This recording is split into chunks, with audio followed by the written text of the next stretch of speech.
Can you believe it? It is the 18th edition of the IPL. God, you are making me feel old. 18 IPLs already.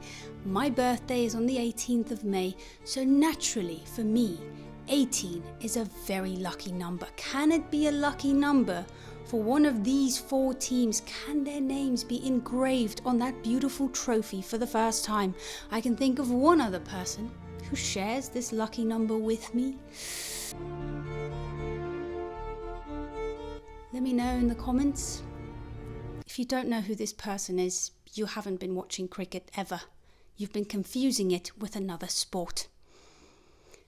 Are any of these teams going to break open new doors? Let's find out. I mean, let's just go straight to RCB. You know, during the auction, I think there were a lot of nervous RCBers, or whatever you call yourselves, I'm not sure. And then day two got kind of better. Kohli even texted the team, you know, what the hell's going on? Looking at this team now, you know, when I saw this team, I was like, you're taking a lot of risks on a lot of these players who have not really quite stamped their foot on IPL glory like some of the other players have. I'm looking at some of these international players. Yes, Phil Salt had a good season with KKR. He's not in the best form. Livingston isn't in the best form. Bethel was coming back from injury. There were people saying Tim David should not be preferred over Jacob Bethel. Tim David had a pretty good BBL.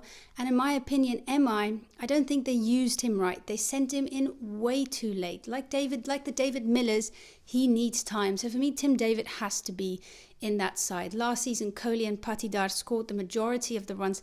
They're going to need more batters to step up. And a lot of these batters, they're going to come into this tournament. I don't know how confident they're going to be. Looking at the bowling attack, Bhuvi didn't have the best season with SRH.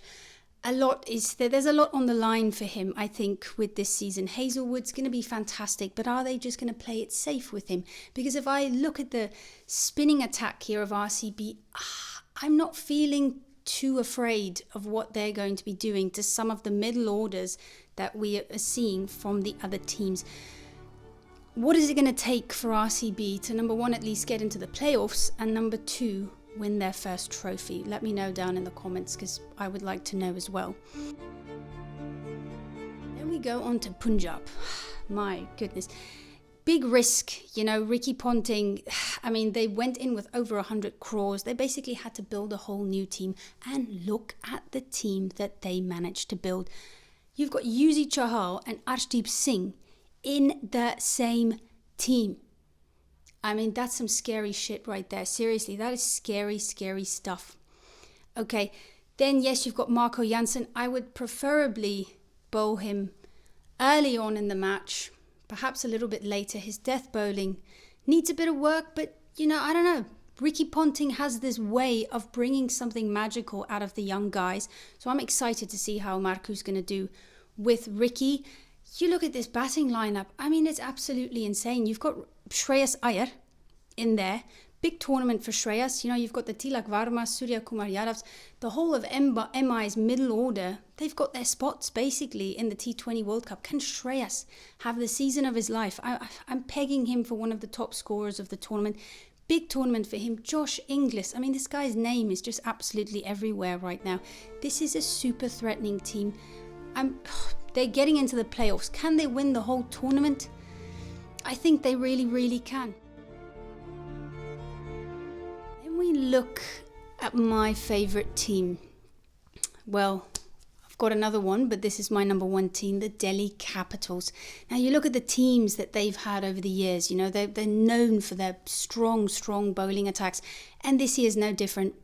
You look at Mitchell Stark, okay, Natarajan, what a steal that was to get him from SRH. I thought he was brilliant. You've got these two lefties storming in the power play.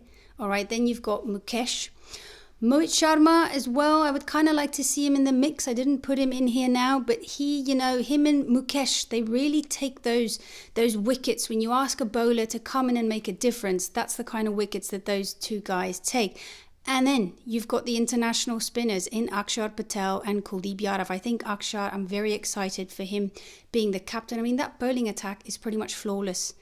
You know, then you look at the batting. I think last season, quite a young team last season. I don't know, it just didn't feel like they had that kind of like stability and experience. And my goodness, have you got it now with Faf du Plessis and KL Rahul. Again, yes, I'm biased with this one, but I think this team as well, looking at the team on paper, looking at some of the things that some of these players have done, you know, for their countries and in franchise cricket, they can make it to the playoffs. Can they win the whole thing?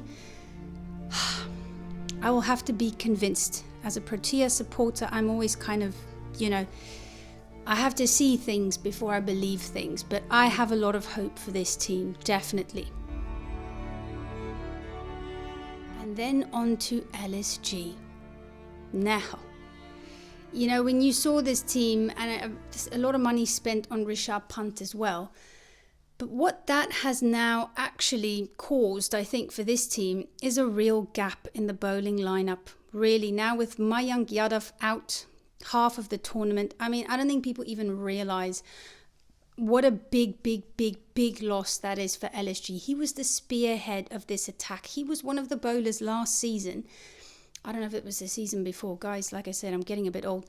He looked so threatening as an opening bowler. Really, I honestly think batters didn't know how to play him. He's now out for half of the tournament. Yes, you've got Avish Khan, who's always been very consistent, Ravi Bishnoi, but batters are so smart and experienced now, they will plan their whole innings around not taking risks against those two bowlers. Now, what about the other 10, 12 overs? How sure are we that LSG isn't going to be hit out of the park? There's there's a lack of depth in that bowling attack. Do they have the strongest batting lineup, especially middle order in the comp? Hell yeah. You've got Nicky P in there. You've got Rishabh Pant in there. You've got David Miller, a great combination of right, left-handed batters as well. You've got my South African T20 captain, who I've always said he should be an opener. So I'm really wishing out of all the players that he has a wonderful season. He's going in there at the top with Mitch Marsh. I mean, this batting lineup is pure class and power, and it's just got deadliness written all over it. But is it going to be enough to score 250? Can 250 be chased down, even if they manage to score something like that? So I don't know, this is a team where there's so much potential there, but everybody's going to have to come out and play their part really well. What do you think of LSG's chances?